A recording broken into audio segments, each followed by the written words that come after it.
Shalom saudara sekalian, selamat datang dalam acara seminar teologi online. Dan hari ini saya akan membahas perihal bibliologi atau Alkitab.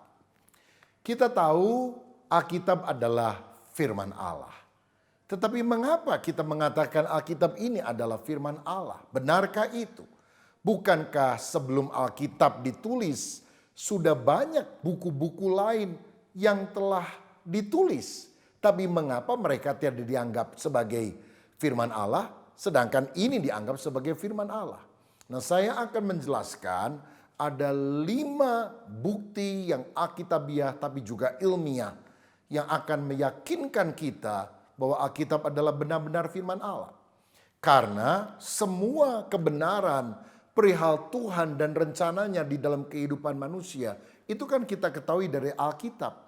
Jika dasarnya rapuh, kalau Alkitab bukan firman Allah, bagaimana kita bisa mempercayai semua yang tertulis di dalamnya adalah benar? Dalam 30 menit ke depan saya akan menjelaskan mengenai hal ini. Dan mulai minggu yang akan datang, setelah presentasi, saya juga akan memberikan kesempatan untuk saudara bertanya dan saya akan langsung menjawab.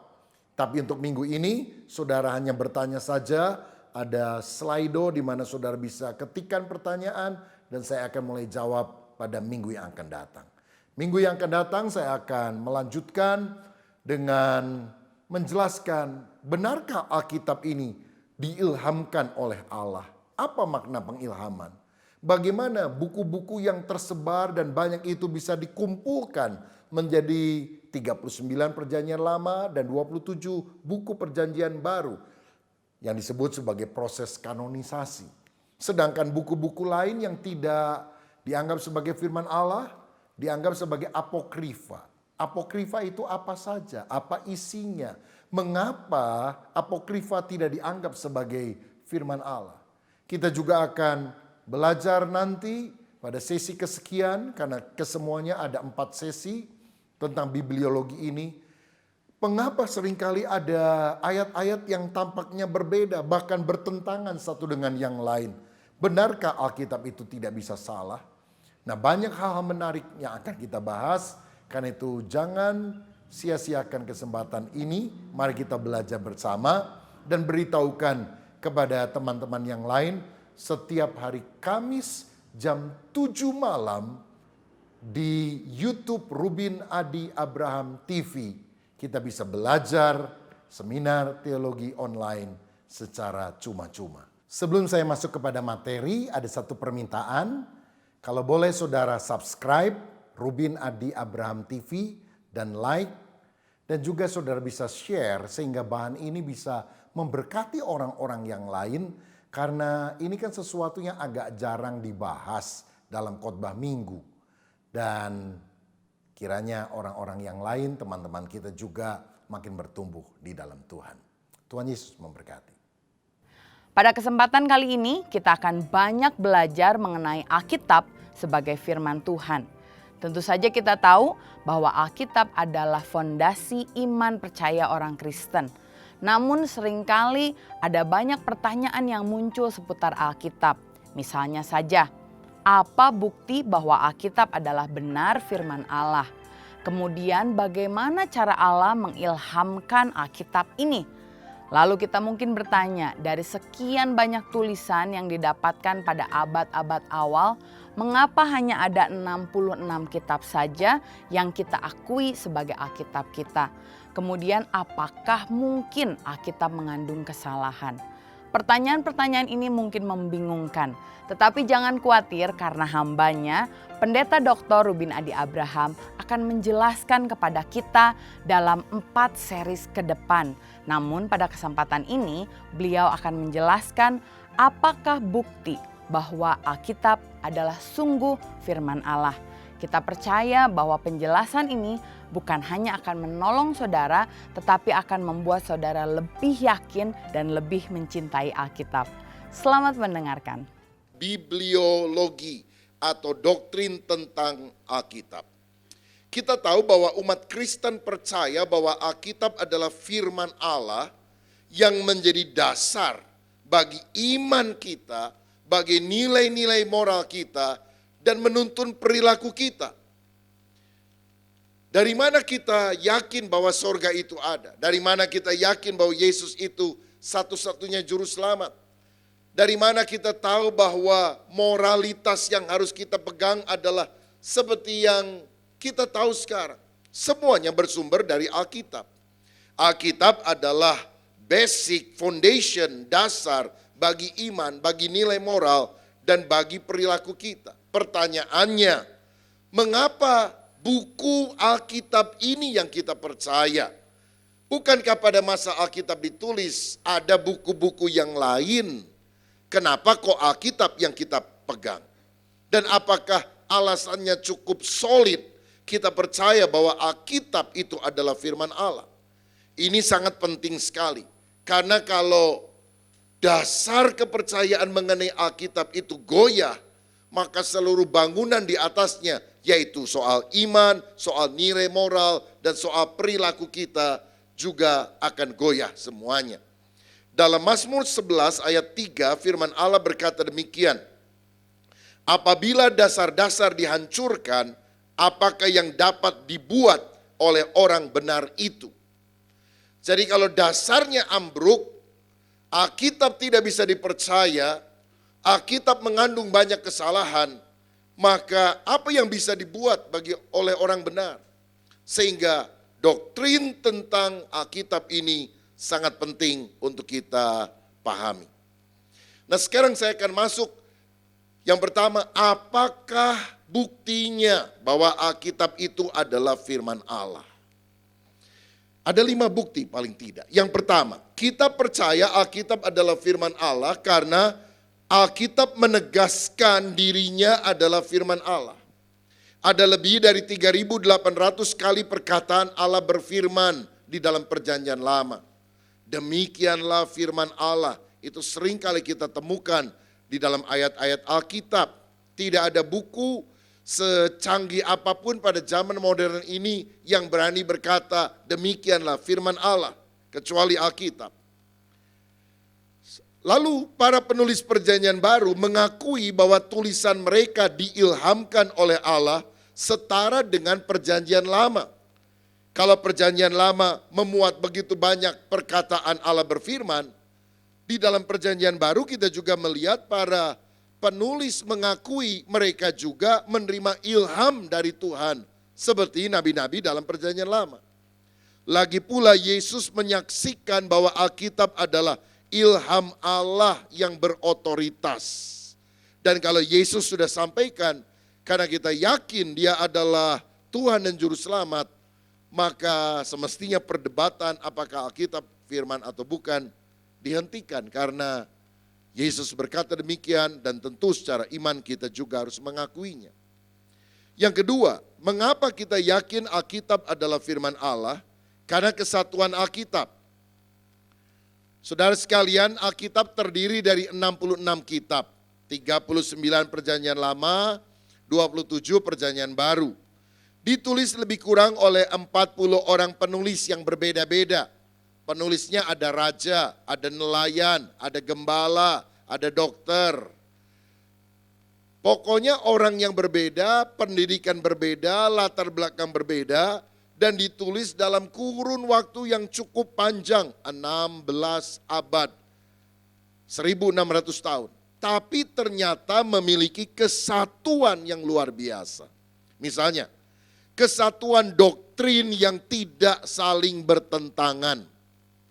Saudara-saudara, apa yang menyebabkan orang-orang bisa diselamatkan dalam perjanjian lama? Apa yang bisa menyebabkan orang selamat di dalam perjanjian baru? Beberapa orang berkata, orang dalam perjanjian lama bisa selamat kalau melakukan hukum Taurat. Sedangkan orang dalam perjanjian baru bisa selamat kalau dia beriman kepada Kristus. Setuju atau tidak? Tidak setuju. Kenapa? Karena kalau kita lihat di dalam Alkitab, perjanjian lama, perjanjian baru, semuanya sama. Orang selamat bukan karena amal, bukan karena perbuatan baik, bukan karena melakukan apa yang dituntut oleh hukum Taurat, tapi karena dia beriman kepada Allah sang pencipta yang berjanji mengutus seorang Mesias yang diurapi untuk menjadi juru selamat umat manusia. Ketika Adam dan Hawa jatuh ke dalam dosa, Kejadian 3 ayat 15, ada ayat yang sering disebut sebagai proto-evangelium, pra-penginjilan.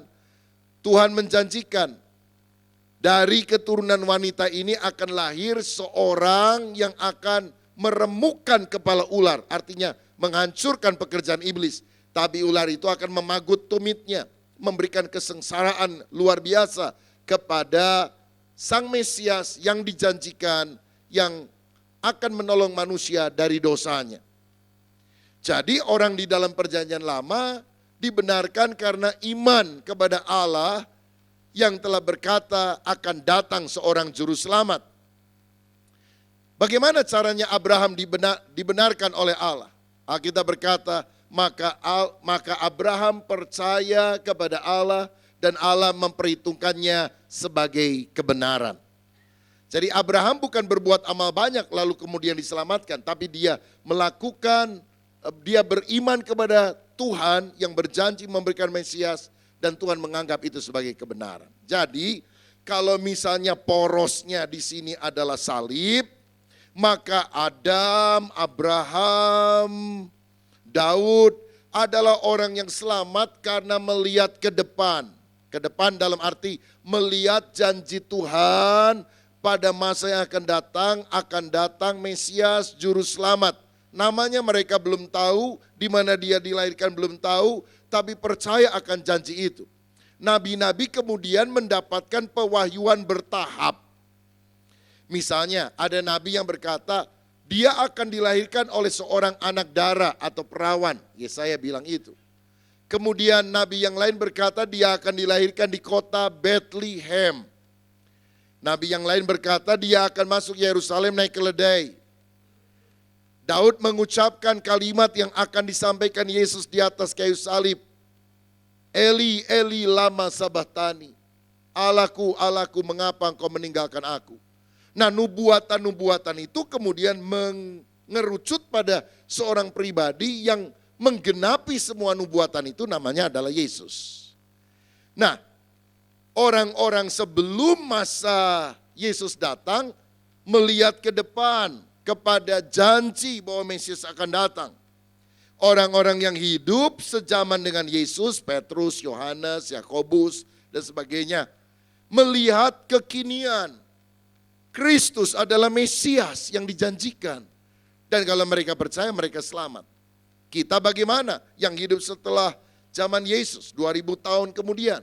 Kita melihat ke belakang, ke arah salib Kristus, di mana dia telah berkorban bagi kita. Ada untungnya yang belakangan hidup, yaitu saya dan saudara. Jadi kita udah tahu ternyata Mesias itu namanya Yesus.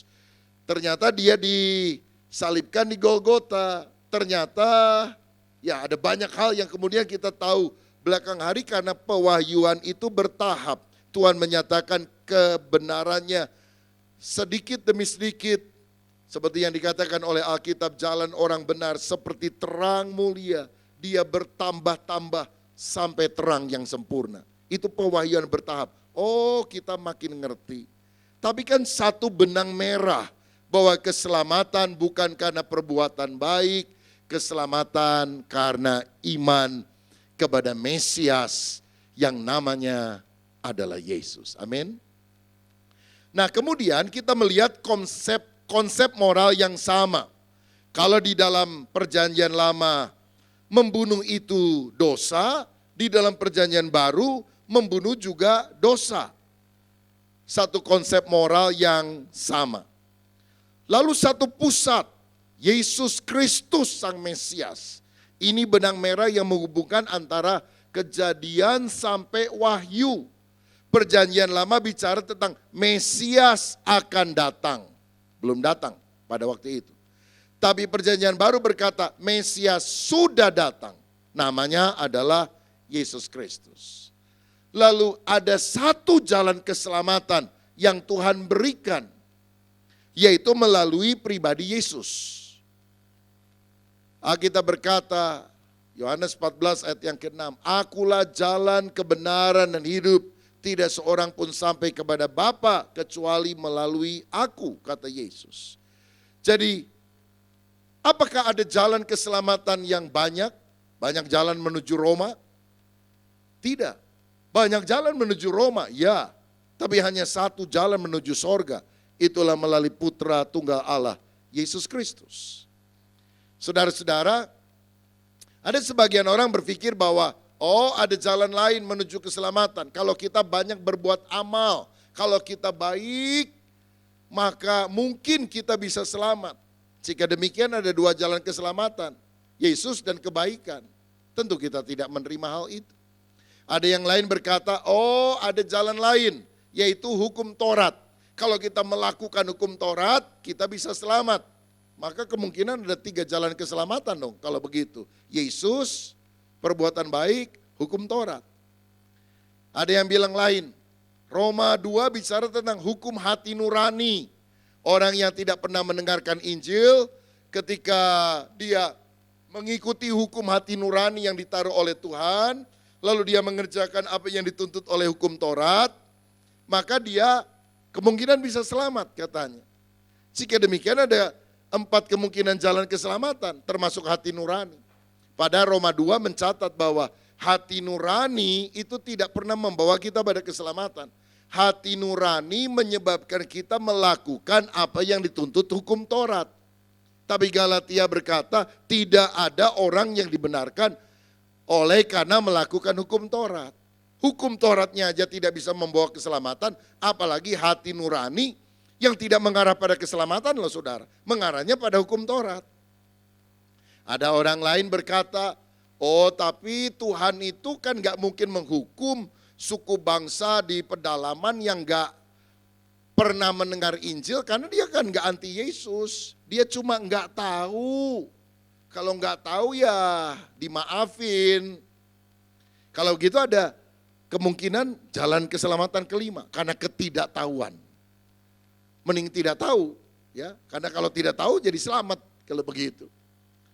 Saudara-saudara, seandainya kita ini pergi ke satu kota, lalu kemudian kita nyetir mobil, dan kita nggak tahu, nggak biasa kan, lalu kemudian ada verboden ketutup sama pohon, lalu kita masuk ke sana, aduh Pak saya nggak tahu itu juga kan ketutup pohon, ya udah Pak, diampuni saja.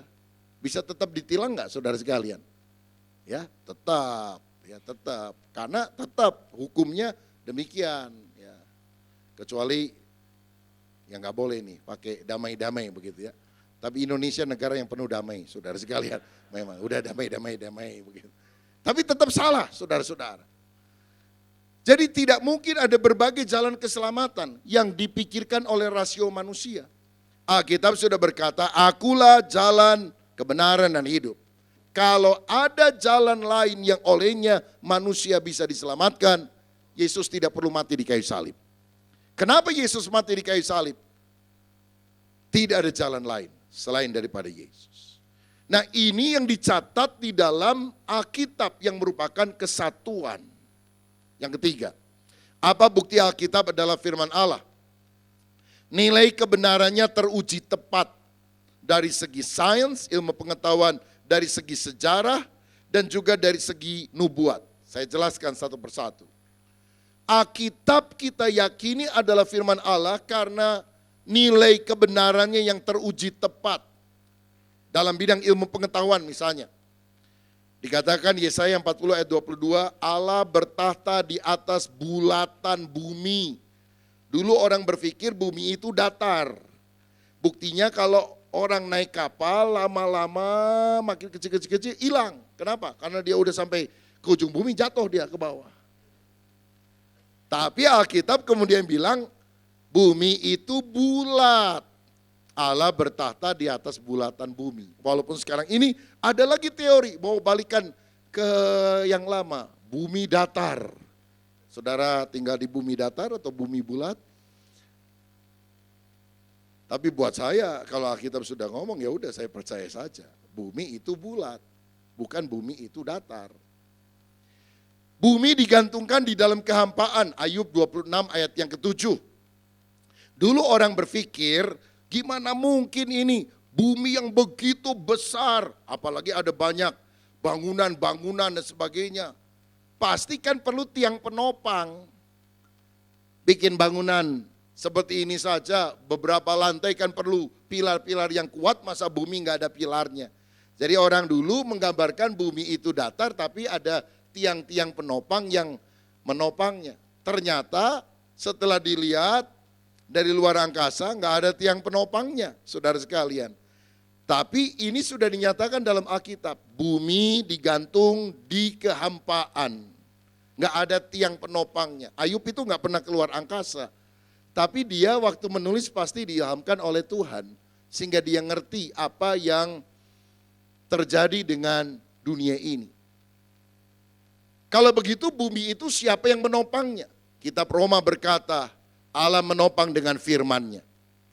Kalau dia menarik itu firman, bumi akan jatuh pada kehancuran. Hanya firman yang berkata, jadilah bumi, diam di situ. Saudara, itu firman yang berkuasa untuk menopang. Hidupku hanya ditentukan oleh perkataanmu. Ayub 38 ayat 35 bicara tentang penemuan gelombang radio. Bisakah kilat sambung menyambung dan berkata ya? Bisa enggak kilat itu ngomong berkata ya? Dapatkah engkau melepaskan kilat sehingga sambung menyambung sambil berkata kepadamu ya? Orang akan bilang mana bisa kilat bisa mengucapkan perkataan. Tapi sekarang kita tahu bahwa radio itu kan kita bisa dengar karena ada gelombang elektromagnetik. Dan itu bukan hanya bisa dengar suara, bisa dengar musik, bisa dengar hal-hal yang lain. Dalam kecanggihan teknologi penemuan radio. Bahkan dalam Wahyu 11 dikatakan akan ada 2 orang saksi Allah yang dibunuh oleh antikris dan mayatnya digeletakkan 3,5 hari di Yerusalem. Dan semua penduduk bumi akan melihat mayat itu. Ini secara tidak langsung bicara tentang penemuan televisi. Bagaimana mungkin ketika Yohanes menuliskan wahyu dari Tuhan, dia juga mungkin bingung gimana mungkin semua orang di dunia bisa melihat ada mayat di Yerusalem. Sekarang gampang, live streaming. Jadi sebelum itu ditemukan, Alkitab sudah mendahului zamannya. Secara sains dapat dibuktikan. Lalu kedua, nilai kebenarannya teruji tepat dari segi sejarah. Penemuan arkeologi membuktikan eksistensi bangsa Het, eksistensi Raja Sargon misalnya. Nah, saudara sekalian, ada tokoh-tokoh yang menggugat, contohnya eksistensi keberadaan bangsa yang namanya Het. Karena bangsa Het itu hanya dicatat di dalam Alkitab, tidak ada di dalam literatur lain di luar Alkitab. Nah ini yang nulis Alkitab ngarang-ngarang aja, kok nggak ada tulisan tentang bangsa Het. Tetapi beberapa ratus tahun yang lalu ditemukan dalam penggalian arkeologi, ada sebuah batu berukir dan di sana ada tulisan yang menunjukkan memang ada bangsa yang namanya bangsa Het. Ditemukan yang sekarang ini daerahnya di Turki, saudara-saudara. Dengan demikian, Alkitab kita lihat sangat bisa diandalkan. Nah ada satu contoh, di mana catatan Alkitab berbeda dengan catatan di literatur umum yang bukan Alkitab. Dan biasanya orang-orang yang gak percaya Tuhan selalu bilang, oh yang salah pasti Alkitab. Dia gak pernah ngomong, yang salah adalah buku yang lain. Misalnya begini, Daniel 5 ayat 30 bicara tentang Raja Babel yang terakhir, yang mati, dibunuh oleh kerajaan yang mengalahkan mereka, Media Persia.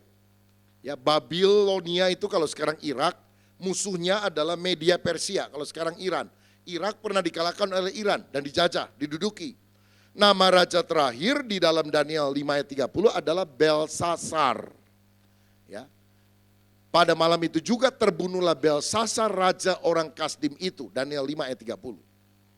Nah tetapi di dalam literatur lain, raja terakhir daripada Babel namanya Nabonidus yang adalah ayah daripada Belsasar. Jadi mereka bilang salah ini karena menurut catatan sejarah yang jadi raja waktu Media Persia menaklukkan Babel adalah Nabonidus. Ternyata dalam penggalian arkeologi ditemukan raja yang memerintah waktu itu namanya memang Nabonidus. Tapi pada masa tua dia tidak tertarik lagi kepada hal yang berbau politik. Dia pergi ke hutan mendalami agama-agama purba, animisme, dinamisme, semacam itu. Sehingga dia menyerahkan pemerintahannya kepada anaknya yaitu Belsasar. Jadi secara de jure, yuridis, bapaknya Nabonidus yang masih menjadi raja. Tapi secara de facto anaknya Belsasar yang melaksanakan kerajaan tersebut. Jadi kita lihat bahwa Alkitab ternyata tepat sekali mengungkapkan apa yang ada dari sejarah. Karena ada kelompok liberal yang berkata begini, Alkitab itu benar soal iman. Masalah-masalah spiritual benar. Tapi kalau soal sains, soal sejarah, belum tentu benar. Tapi masalahnya kalau kita bisa menemukan kesalahan dalam hal yang bisa diteliti secara ilmiah, diindrai, ini aja salah, apalagi tentang hal supranatural, bagaimana kita bisa percaya. Kalau soal Raja Belsasar, Raja Alkitab salah, gimana kita bisa yakin sorga itu benar? Kan sorga lebih susah membuktikannya, saudara sekalian. Penggalian arkeologi kan bisa dibuktikan. Gimana kita yakin sorga itu ada? Sehingga keakuratan Alkitab dalam data-datanya yang ada itu menentukan semua kebenaran-kebenaran komprehensif di dalam bidang lainnya. Kemudian dari segi nubuat, Daniel pernah menafsirkan nubuat atau mimpi yang pernah dilihat oleh Raja Nebukadnezar. Karena raja itu melihat sebuah patung tinggi besar, kepalanya dari emas, pundaknya bagian tengahnya ini dari perak, bagian perutnya dari perunggu, bagian bawahnya besi campur tanah liat. Lalu kemudian tiba-tiba dia lihat ada satu batu dari atas gunung, kecil tapi lama-lama menggelinding lebih besar, menghancurkan patung tersebut. Lalu dia menafsirkan dengan hikmat roh Allah. Yang baginda raja lihat itu kerajaan-kerajaan yang akan silih berganti muncul. Yang pertama, Babilonia yang rajaku Nebukadnezar pimpin. Tapi kemudian ini akan kalah. Dikalahkan oleh kerajaan berikutnya, Media Persia. Kejayaannya seperti perak. Tapi akan dikalahkan lagi oleh Yunani, Alexander the Great, Iskandar Zulkarnain. Tapi kemudian kerajaan ini akan dikalahkan lagi oleh kerajaan yang keempat, yaitu Roma. Yang keras seperti besi, tapi besi campur tanah liat karena tidak ada persatuan. Karena besi nggak mungkin dicampur dengan tanah liat. Jadi kelihatannya memang bersatu tetapi banyak intrik dan konflik di dalamnya.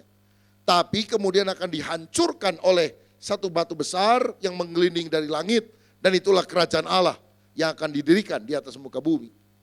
Dan ternyata itu digenapi secara sempurna, saudara-saudara. Dengan urutan yang tepat dan kita yakin Yesus yang akan datang untuk kali kedua, dia akan mendirikan kerajaan Allah di atas muka bumi.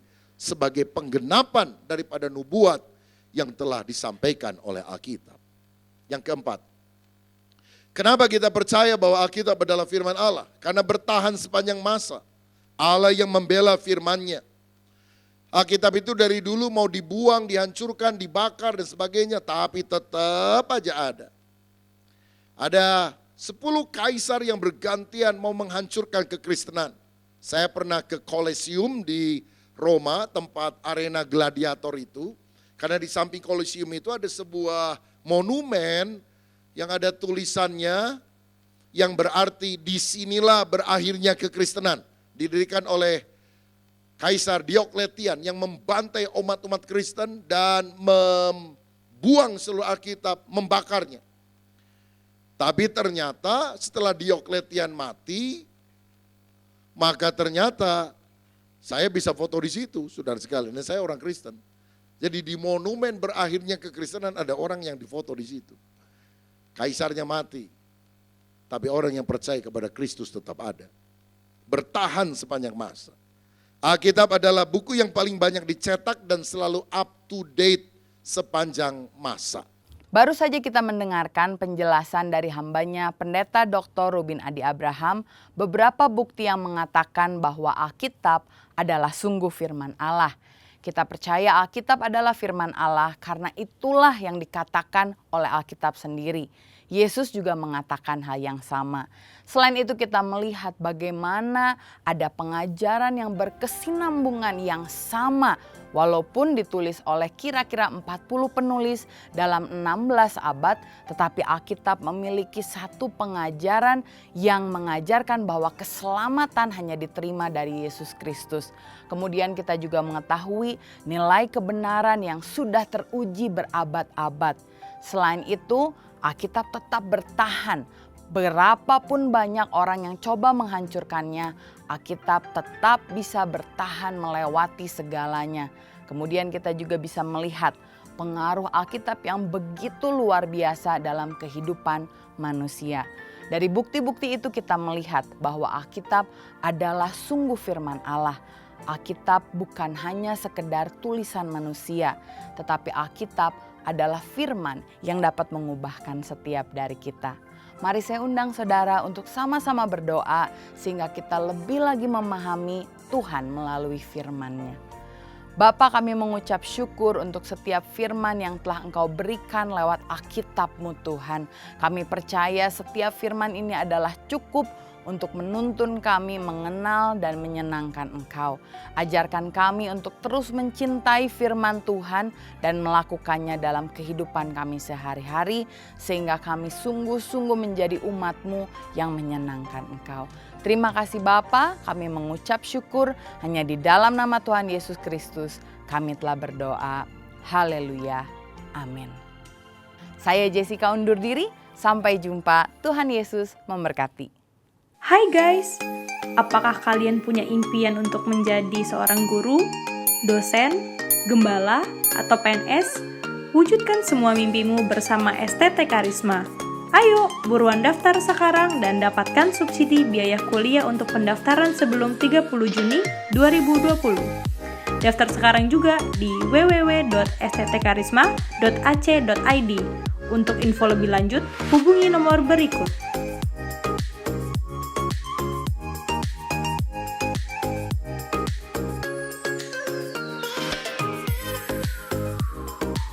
Tunggu apa lagi? Mari bergabung bersama STT Karisma.